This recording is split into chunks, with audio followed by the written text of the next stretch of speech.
আমি আজকে chicken fry বানাবো এবং ঘরের যেসব মশলা আছে ওই সব মশলা দিয়েই বানাবো। হাতের কাছে যে মশলাগুলো থাকে ওগুলো দিয়ে। মাংস নিয়ে নিলাম, মাংসটাকে ধুয়ে সুন্দর করে পানি ঝরিয়ে নিয়েছি।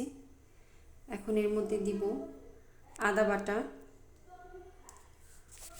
রসুন বাটা, গরম মশলার গুঁড়ো, মরিচের গুঁড়ো, সামান্য একটু লবণ,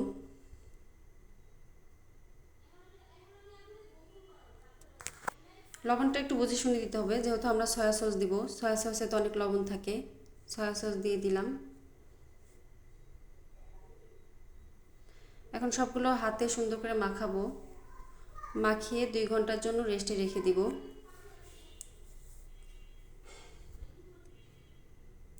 আসলাম 2 ঘন্টা পরে। এখন আমি এখানে নিয়ে নিয়েছি ময়দা। ময়দার মধ্যে দিয়ে দিব কর্নফ্লাওয়ার, সাথে লবণ,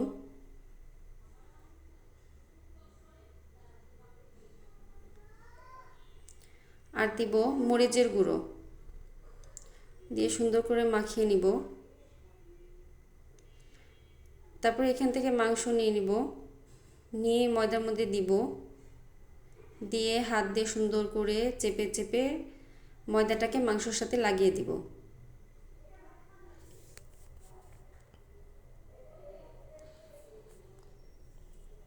লাগানো হয়ে গেলে আমি এখানে নর্মাল পানি রেখেছি, সেই পানির মধ্যে এই মাংসটাকে রেখে দিব 30 সেকেন্ডের মতো।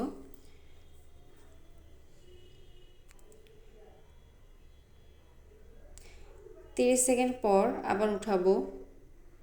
উঠিয়ে সেই ময়দাটাকে আবার মাংসর সাথে চেপে চেপে লাগিয়ে দিব, সুন্দর করে চেপে চেপে দিব।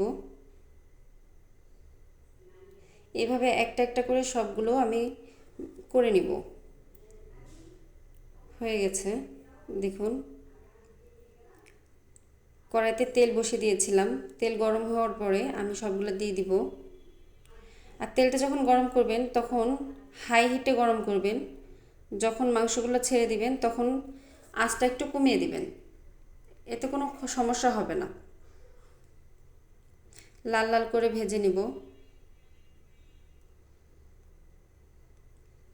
আমি আরেকটু লাল লাল করব।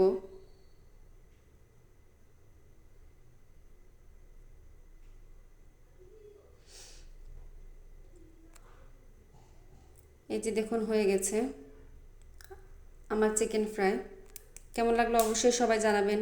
ভালো থাকবেন, সুস্থ থাকবেন। আল্লাহ হাফেজ।